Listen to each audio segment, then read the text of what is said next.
Well, welcome everyone. Thanks for coming to Bits-N-Bytes. My name is Arwen. Hope everyone had, sorry you guys ate already. It's probably a little warm here, but hopefully it'll cool down a little bit. But thanks again for attending our Bits-N-Bytes. We've had a little sabbatical. Probably haven't done a Bits-N-Bytes. The last one we did was in December, and then now, because with the whole 38th Street move to the corporate center, it's been a while. But Bits-N-Bytes, to show a little bit of Bits-N-Bytes. Bits-N-Bytes I started about 4 years ago, and I thought it was like an interactive way to kind of get to know leaders of the organization. It started off as a kind of an IT thing, and then ultimately we opened it up to outside of IT. So that way you get to kind of learn about our leaders, not just from a professional level, but also what they like to do and things like that, just kind of humanize them a little bit. So thanks again for coming. Anyone who's been to a Bits-N-Bytes before? All right, thanks. Groupies. Yes, definitely. Thank you. These are recorded, so if you want to watch it again, or you don't, you have a friend that wants to see it, definitely they're recorded. They're put on to the intranet. I can show you where it's found on the intranet because it's a little hard to find. So it's actually, if you go into the technology page, and on the first page, that's the first page, and you scroll down to the middle, there's a bunch, right in the middle, there's Bits-N-Bytes Media. So Bits-N-Bytes was kind of the start of it, and then from there we branched out to different types of mediums. So we have Spotlight. I don't know if you see Spotlight, there's like articles that we do one-on-one that you see on the screen. You can go to the actual article through there. There's also 60 seconds. What we do is kind of like a Jimmy Kimmel thing. We go to different sites, interview a bunch of different people, and it's more of like a rapid fire type of thing and more casual and non-formal. So that's a fun thing. And there's a bunch of videos on there if you want to go and check it out. There's 60 seconds, Spotlight, and then Bits-N-Bytes. So definitely go there and check it out. So we'll get to the meat of the program. Our guest today is Diego Rodriguez. I'll tell you a little bit about his bio. So Diego started his career as this really interesting career. Diego started his career as a teacher before making the leap to the FBI, where he was for 25 years in a variety of roles, and then ultimately he was the assistant director in charge of the New York field office, which is the largest FBI office in the world. So prior to joining NYP, he served in a leadership capacity at Univision Communications and also responsible for strategic direction and oversight of the security department here, so physical security at NYP Enterprise. So that includes the main campuses as well as the regionals and the medical groups. And then lastly, he's now also in charge of the emergency management team. So with that said, please put your hands together for Diego Rodriguez. Thank you.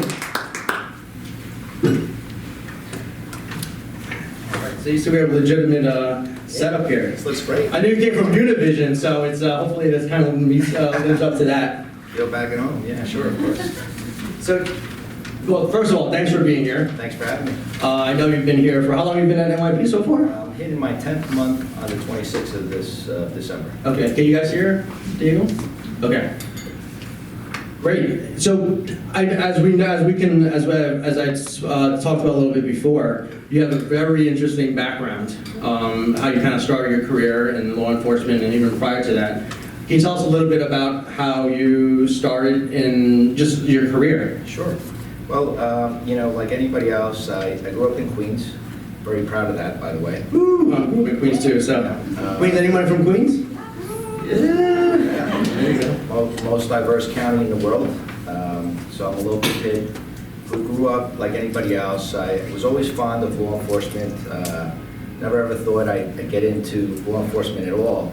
However, I met a young lady, my wife, eventually my wife, and when we met, I was in college, and we decided we wanted to get married. I said, all right, I guess I better go get a job somewhere. And so I have some teachers in my family, and some sister-in-laws that are teachers. My daughter's not a teacher, but Anyway, somebody approached me and told me that they were hiring and looking for Spanish-speaking teachers.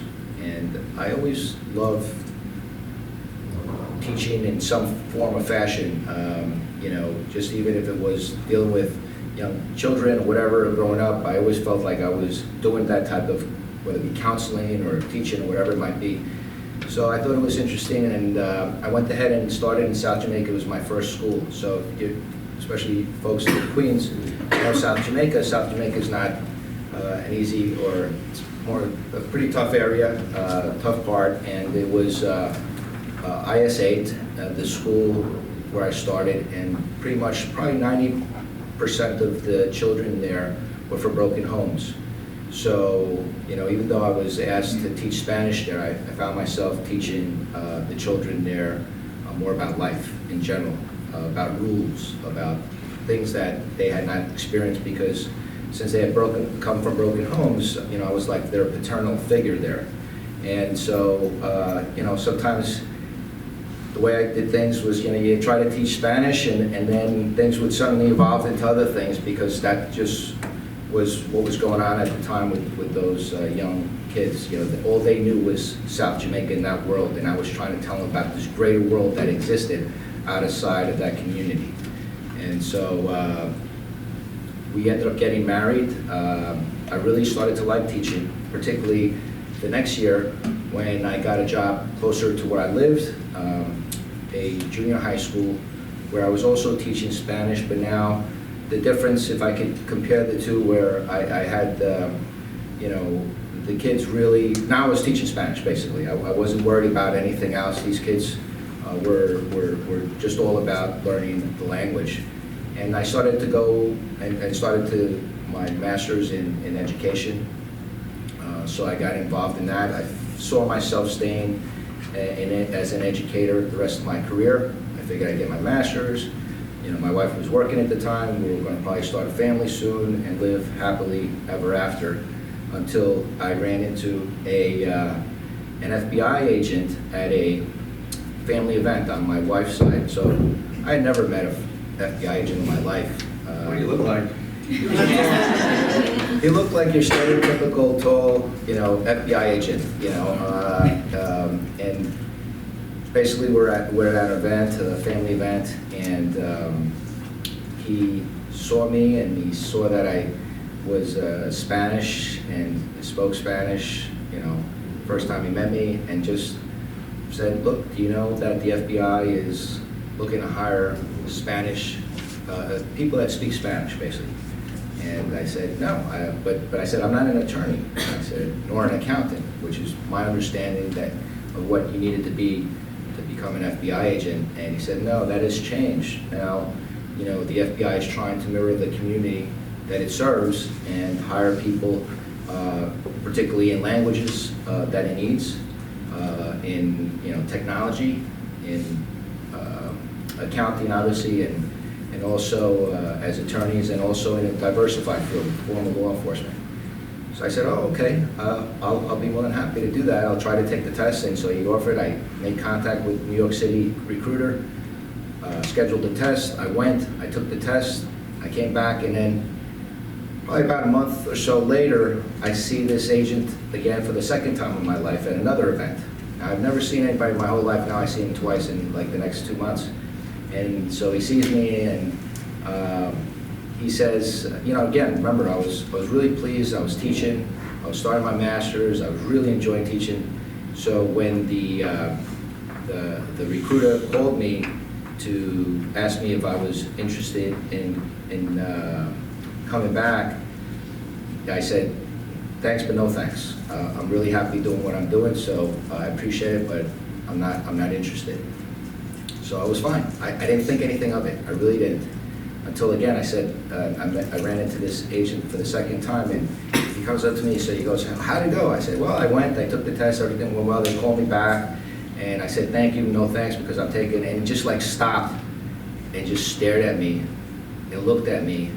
And you know when you're a little kid and you know you've kind of done something wrong, you get that feeling in your stomach, that lump in your throat. I knew immediately I had made a mistake. And I think that was a Saturday, And what I did that Monday was I put on my best suit. I went down to 26 Federal Plaza on the E train.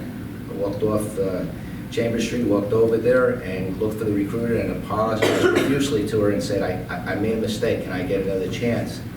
And you know, just goes to show how you can make a big thing and mountains out of molehills. Well, everything was fine. She said, sure, no problem, come back. And the rest was history. A year and a half later, after all the backgrounds that they do, I got in to the FBI and spent the next 26 years of my life serving them, which was just a great honor. Wow, year and a half, huh? Sorry? Year and a half. So Yes, yeah, you know, well, you know, my background, I'm Colombian, and Yes. so I was born there, and you know, whenever you're born, you're a foreigner, and you know, obviously I was a U.S. citizen, but naturalized.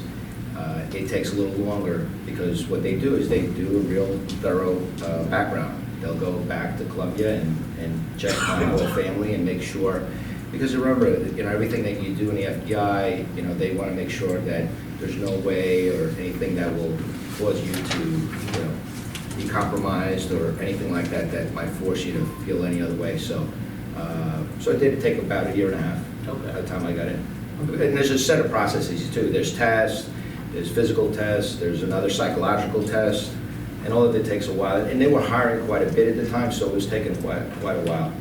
actually, it's not so bad because it takes some time in NYP as well. Well, yeah, the majority of the time now, the norm is probably less than a year. Okay. Yeah. So was there any point after you joined the FBI where you're like, I don't know if this is for me? You know, not really. Maybe in the academy, I felt very intimidated. One, because I had never shot a weapon. The physical fitness part, I was always in good shape. I was an athlete, so I never worried about that. But then also all the law classes and everything. I'm not an attorney, so that frightened me a little bit. But I think it was just my own confidence at the time going through it. And then I realized that it was something I really wanted to do and just studied, and you did well. And as far as the shooting, I learned, and you know, things that just goes to show that even if you've never done, you put your mind to it and feel strongly about something, you'll get through it. And there's always people there that are willing to help you, especially when you show, you know, that you really want to do something. So I think I did that, and you know, I did well. And you know, graduated from the academy, was assigned to New York as my first post. So it was funny because, you know, in New York at the time, the recruiter or the guy who was responsible for placing everybody or making their assignments said, 4 of you comes into my class just like this, right? And says, 4 of you have to go to New York. Now, there was already 3 of us that had been recruited from New York. And so as you can imagine, remember, the FBI recruits from all over the country. And we had people in my class that were from other parts of the country that probably had never ever seen New York, nor would they ever want to step into New York because they've heard all the things about New York. In fact, they were petrified that they were going to get selected. So it was kind of funny because we would come back on weekends and look for somebody that would like to come back to New York and stay there. So we grabbed a single guy. We came in on a Friday, we dropped him off in Manhattan. We went to visit our families because we'd all go, and then pick him up on Sunday on the way back. And after that one weekend of him being here in New York, he was from Wisconsin, he was a park ranger. He was hook, line, and sinkered, so we had our 4th person. So that's how we convinced him, and we had our you know, quota for coming back up here. Awesome. I forgot to mention this is going to be an interactive event, so we'll definitely leave time for Q&A at the end. So I'm sure you have any questions. And I'm always intrigued about the FBI stuff. I'm a huge Narcos fan. I don't know if anyone watch Narcos. I just finished watching El Chapo as well, and so I'm sure there's, yeah, I'm sure you have tons of stories about that, and we could probably go on and on. So we'll definitely get back to that. So at school teacher, Univision, now NYP. Well, yes. So Univision, when I was in charge of the FBI here in New York, it was the greatest honor I could have ever imagined. Not only to come back home, but be in charge of this office that is truly the best office in my eyes in the world when it comes to the FBI, in law enforcement. It's just the caliber of people, the complexity of the cases, it just go on and on. You work with the districts here, United States Attorney's Office, which are just the best of the best. So I just couldn't have been prouder to lead a group of folks like that.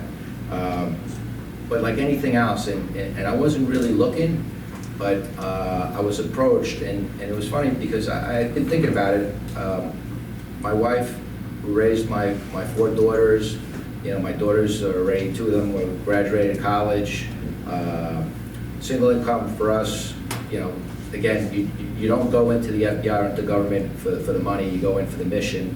And I started to now thinking about, okay, at 50 in the government, with 20 years, you can retire. And I had already 25 years at the time, and by the time I retired, I was 51. So that was a factor, saying, okay, let me start potentially looking for another job so I can get another income and start paying some of these college tuitions off and everything, and loans. So out of the blue, Univision approached me. Unbeknownst to me, they didn't have a security department. They asked me to start one for them. And so, as you can imagine, coming from Columbia, my family and I, Channel 41, right, is Univision.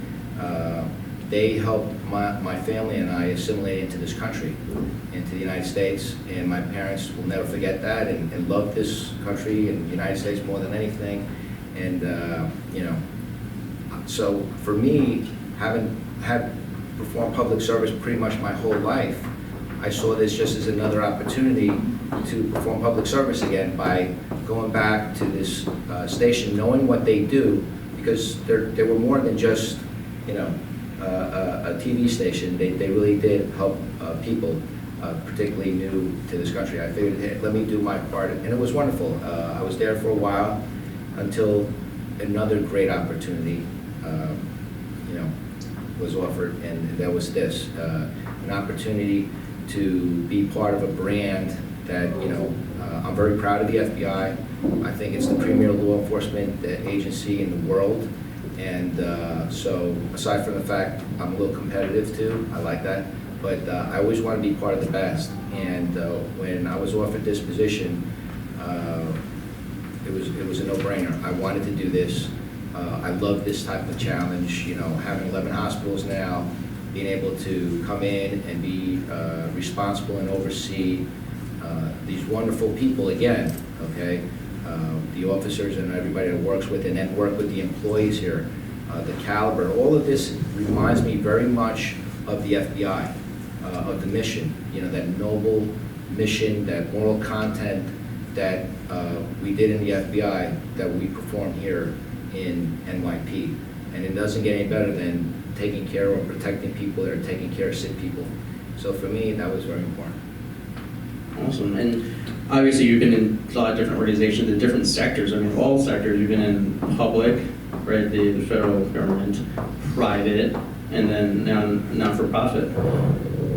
You talked a little bit of the similarity, but do you see any differences between security programs in the different sectors?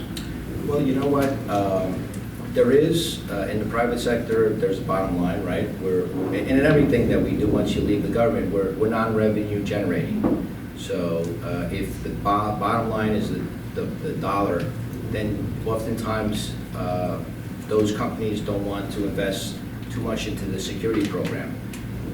One of the huge attractions here, though, was meeting, for me, Dr. Corwin and Dr. Faris, who right away, immediately, and maybe because I'm a trained investigator, I knew right away they really were committed to security.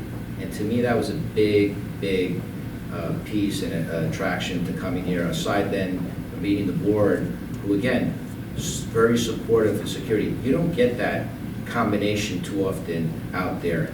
And for me to see everything that they wanted done, I just saw that as just a wonderful opportunity for me.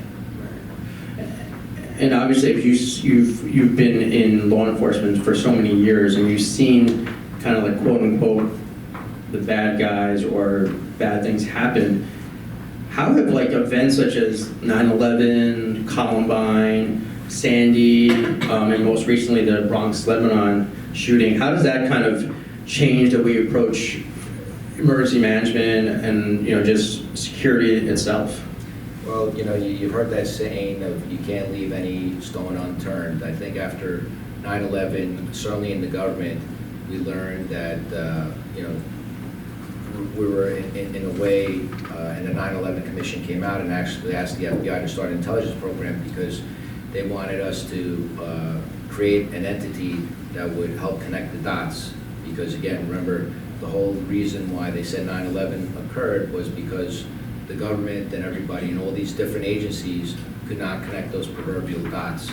Well, that all changed after that. There was zero tolerance for non-cooperation, for not sharing the intelligence. In fact, you shared intelligence by rule and withheld by exception from that point forward. And so you didn't want to be the one not doing that. So that just progressed in my career. I never forgot that. And I've always been very much of an open book. I've managed my whole career. You have to understand, when I came into the FBI, I started on what they call an FBI NYPD task force. So anybody is familiar with the term task force, you know what that means. It just means a bunch of different entities, agencies, all working together on one mission. I've always been on a task force my whole career, as an agent, in management. Even after 9/11, when I went into the intelligence business, I worked with the CIA, with NSA, all the intelligence community folks. So again, another task force. So what I share with my folks a lot of times is I want to create that environment that you are coming to work because you're happy and you want to be there. You shouldn't feel like, oh gosh, here I go again. I don't want to go there. That's not what we want. So we need to do a good job in trying to create that environment for our employees. And that's what I want. I want them to be happy because I think, it's a reflection on how they're going to work that day and whole 9 yards. I'm not saying you're going to have a perfect day every day, but at least feel good about coming and doing the job that they're doing. Right. Can you share with us a little bit about your short-term and long-term goals for your organization? Sure. Actually, I just met with my directors and managers here, and we had quite a bit of them. There's a lot of what we want to do. I want to really develop again the skill set of all our officers, to offer them training. A lot of it is education and training. Again, I know what Dr. Coleman and Dr. Fries want out of the hospital. They want to be the top hospital in the nation, which in many people's eyes we already are. I want the security and emergency management department to be the top security and emergency management department in the country. And by the way, we were named the top security awesome department in Business Magazine. So we ranked #1. That just came out in December. So congrats. Yeah, nice. Awesome. All right, so let's talk a little bit about kind of yourself. Maybe talked about yourself a little bit. But kind of what you like to do and things like that. So one of the things, what do we, when you're not at work, what do you like to do? I like to be home with my family. One of the things that I really love about this job too is it keeps me grounded here in New York, which I consider New York my wheelhouse. I kind of know a lot of people here in the Hawaiian Arts, and really the furthest place I have to go is Brooklyn Methodist. It's probably the furthest, where before I was going all over the world. So it's nice to know that I can come home and be with my family. I'm a big family person. I like being home with my daughters. 2 of them are already older, but my other ones are still around. We get together a lot and just being there. So I enjoy that. Awesome. If you kind of can turn back time, is there anything in your career, your life that you maybe could have done differently? I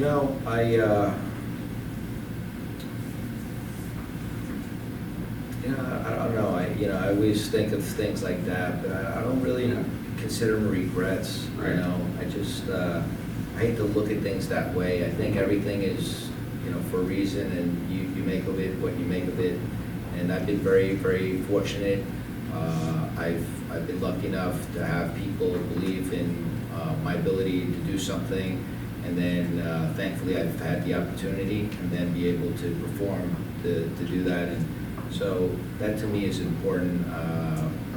So I've just been very, very fortunate to surround myself with wonderful people because, you know, any good leader is as good as their people. And so I've been very fortunate of having that. So I don't really, I try not to really ever think. I'm sure there were things that, you know, I did and mistakes I made, but I don't think I'd ever qualify them as regrets, you know. Okay. Yeah, that's great. What are you most proud of then, and so far? From a professional or personal or Either. well, personal, I'm very proud of having a wonderful family. I love my family and the things that we do together and where they're going in their careers and stuff like that. From a professional standpoint, I'm honored, you know, and proud to be the head of security for such a wonderful enterprise, and knowing and having that opportunity where, like I told my directors and managers, I mean, 2019 is going to be a stellar year for us. We're going to continue. There's just so much that I want to do. It's just a matter of, okay, racking and stacking the priorities and deciding how we're going to go about it as a team. Right.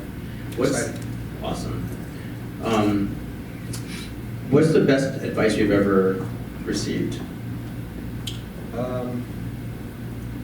You know,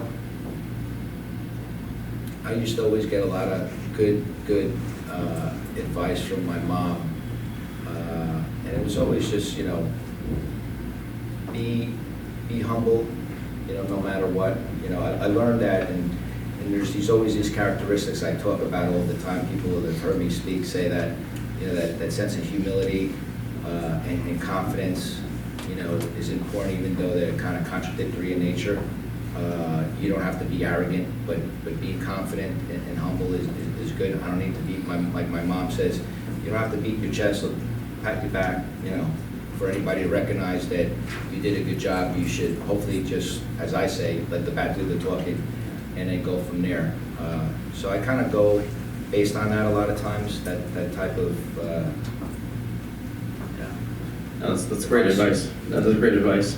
And are you Twitter? Do you tweet? I don't, and I think that's part of from being an FBI agent. I think I didn't have a LinkedIn account until I think I left for Europe. Yeah, 2 years. So I don't do any Facebook. I don't do any Twitter or anything like that. I do listen to the news when I am driving home, on my way in, at home. I just fascinated with just you know, world events and things like that. It keeps me grounded and helps me better, helps me be informed. Right. How would you define your leadership, your leadership style? My leadership style is, I'd say, easygoing. I like to say, again, using some contradictory. I have what I would say. I can be tough, but also be kind. And when I say tough, means making a decision. Everybody likes to have a friend and everything, but they also want a leader to make a decision. So when you need to be tough, you have to be tough. You can't be tough all the time because you're never going to succeed as a leader. You're just going to really just implode. And if you're too kind, people take advantage and misinterpret that. So what I always try to do is just balance and stay in the middle. And I've seen from my experiences, folks that can handle that balance of being tough and kind are the most successful, whether you be a leader or an employee, just as if you're humble and confident, confident but humble. Yeah. Keeping that balance. A lot of times you don't want to be either or, you want to be right in the middle. Great. Is there anyone that you kind of want to follow or emulate, any like heroes or people that you kind of look up to?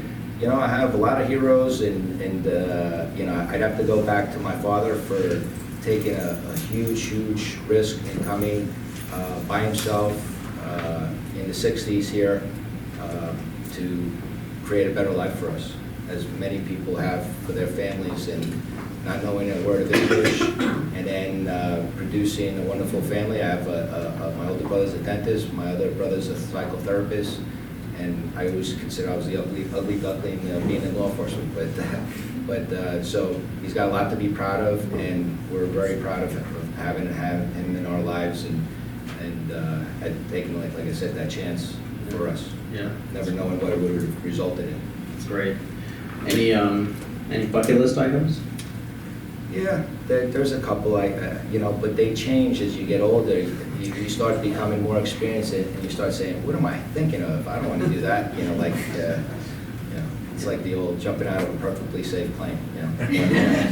What a pleasure to see you and hear you today. You are so grounded, and I think that combination of humility and confidence just emanates from you, and it's just so great to hear you. Thanks. I'm Luke Heels from Legal. Yes, We met, of course. and you mentioned collaboration. We are so lucky to have you and your team to collaborate. I do it personally when I go to court and deal with the Justice Center and all the issues that you guys Truly, face. it's a team effort. It really is. It is wonderful. But I'm lucky enough to go to all the campuses. And so, whether it's here at the corporate office or on the campuses, I think we're seeing changes. Now, you being the security emergency management, you can't telegraph some of the changes we may see. Right. But can you just talk to us as we now are seeing at Columbia, Cornell, I see it in Westchester, the new metal detectors, Yeah. the longer lines, obviously. Sure. But with Mercy in Chicago and Yeah. Bronx, Lebanon, what are some of the visible signs we might expect to see in the next few months that enhance our security? Yeah, that's a great question, Lou. Thanks for bringing that up. And yes, we've already deployed 5 scanners.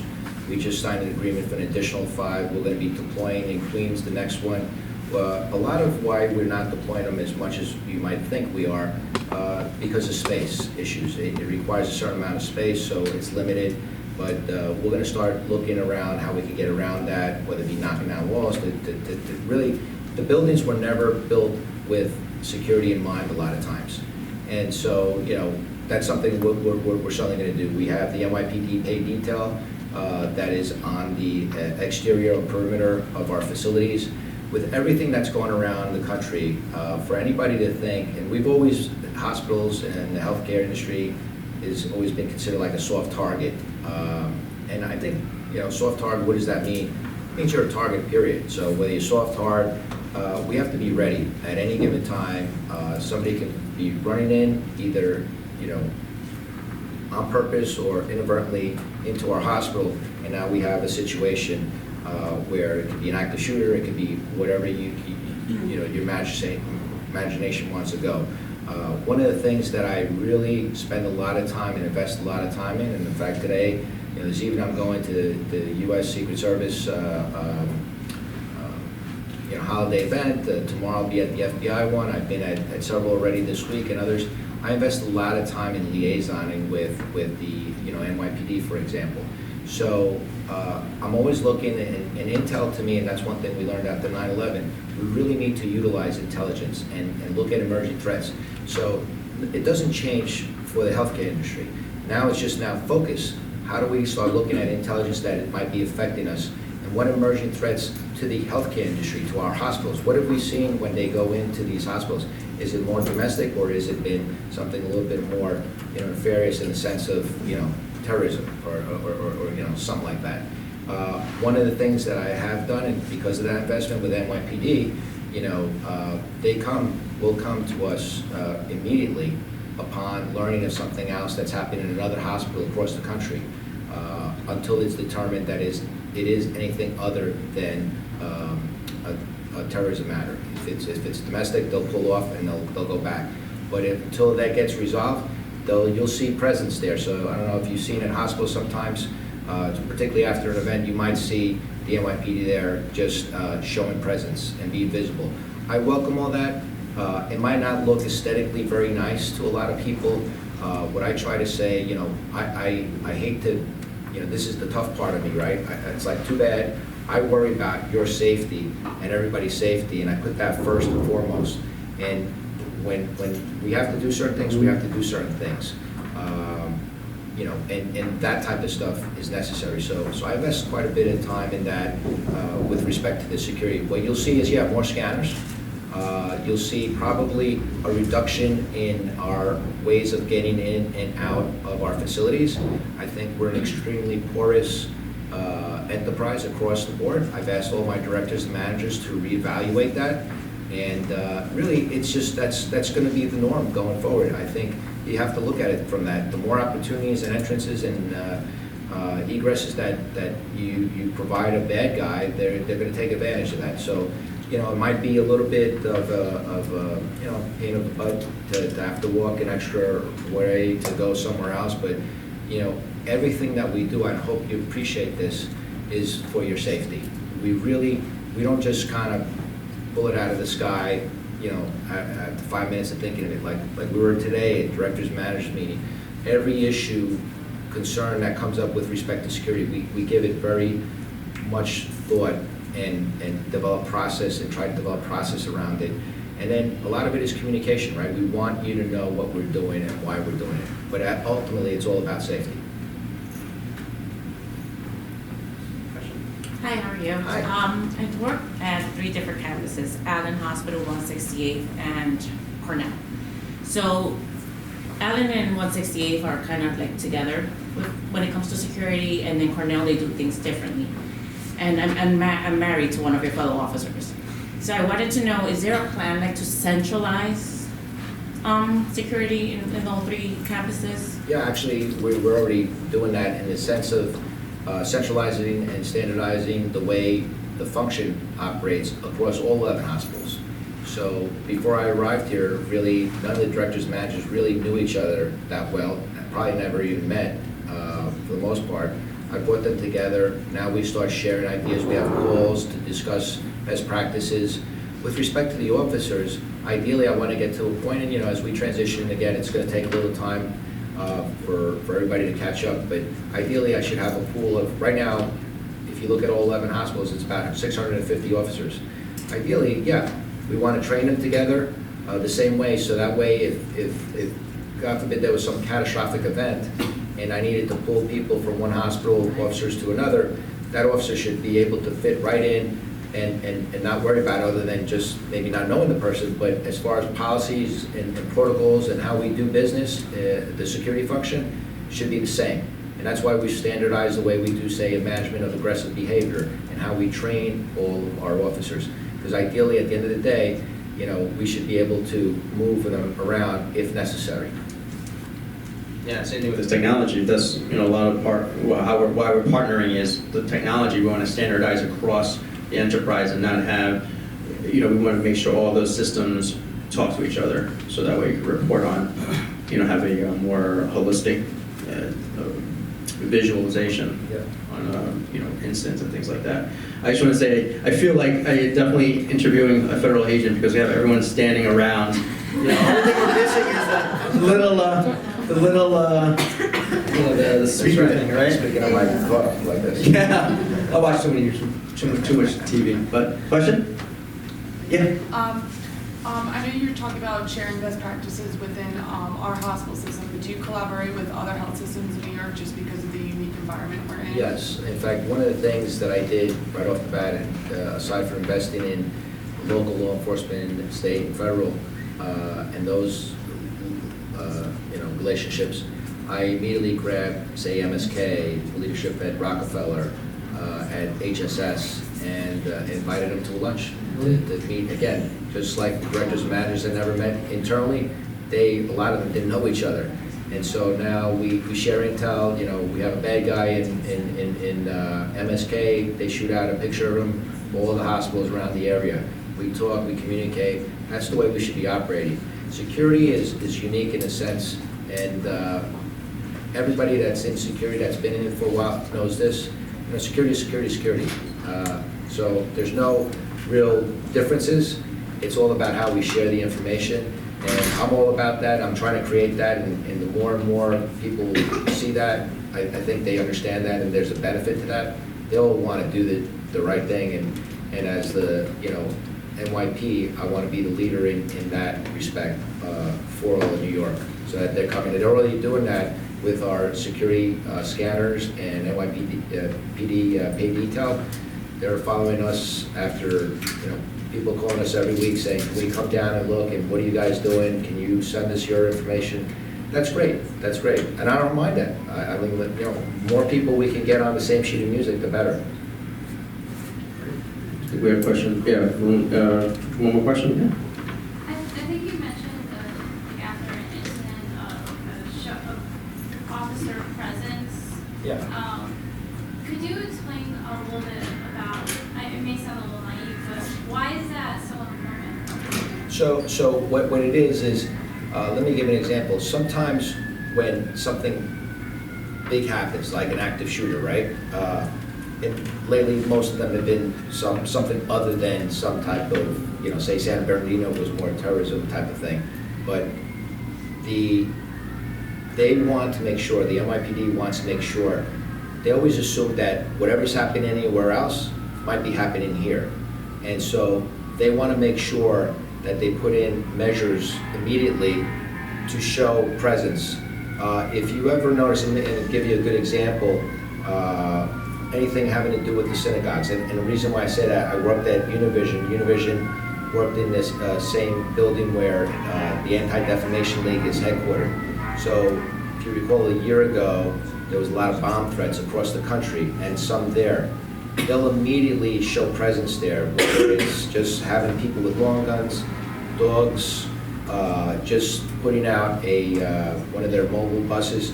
Again, it's a deterrent. It's a visual for the bad guy who's thinking that I'm going to go there to decide I'm not going to go there. And I welcome that. So we want them to feel like they should do that, they want to do that, and we've had those conversations.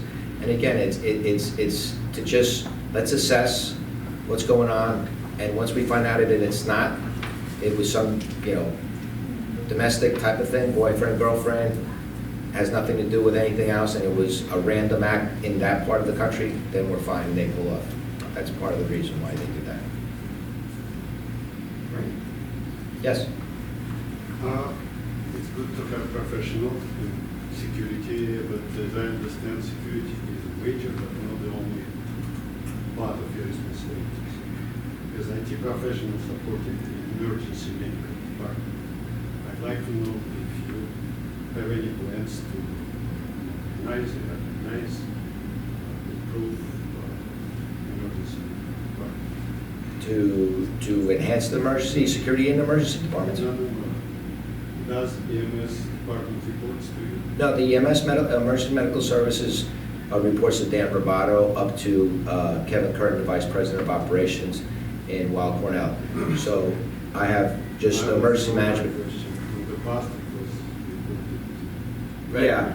Yeah. So after they redistributed the responsibilities, the piece that I got from my portfolio was emergency management, which, if you think, goes very much hand in hand with security, because it's where I came from, it was crisis management, emergency management, same thing, but it goes hand in hand. And I have two of the best folks here, Art and Erica, who've been handling that for quite a while now, part of our team.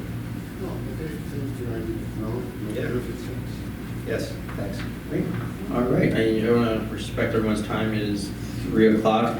I want to thank, everyone for, coming. You look out for other Bits and Bytes events. I'm going to try to do more and more now that we're kind of situated in this building. I want to please, another round of applause for Diego Rodriguez. Token of our appreciation, I want to give you a Bits and Bytes mug that you're going to use, and it's clean. So thank you again. Thank you, everyone. Have a happy holiday, and look out for the next one. Thanks, guys. Thank you. Thank you. Thank you, sir.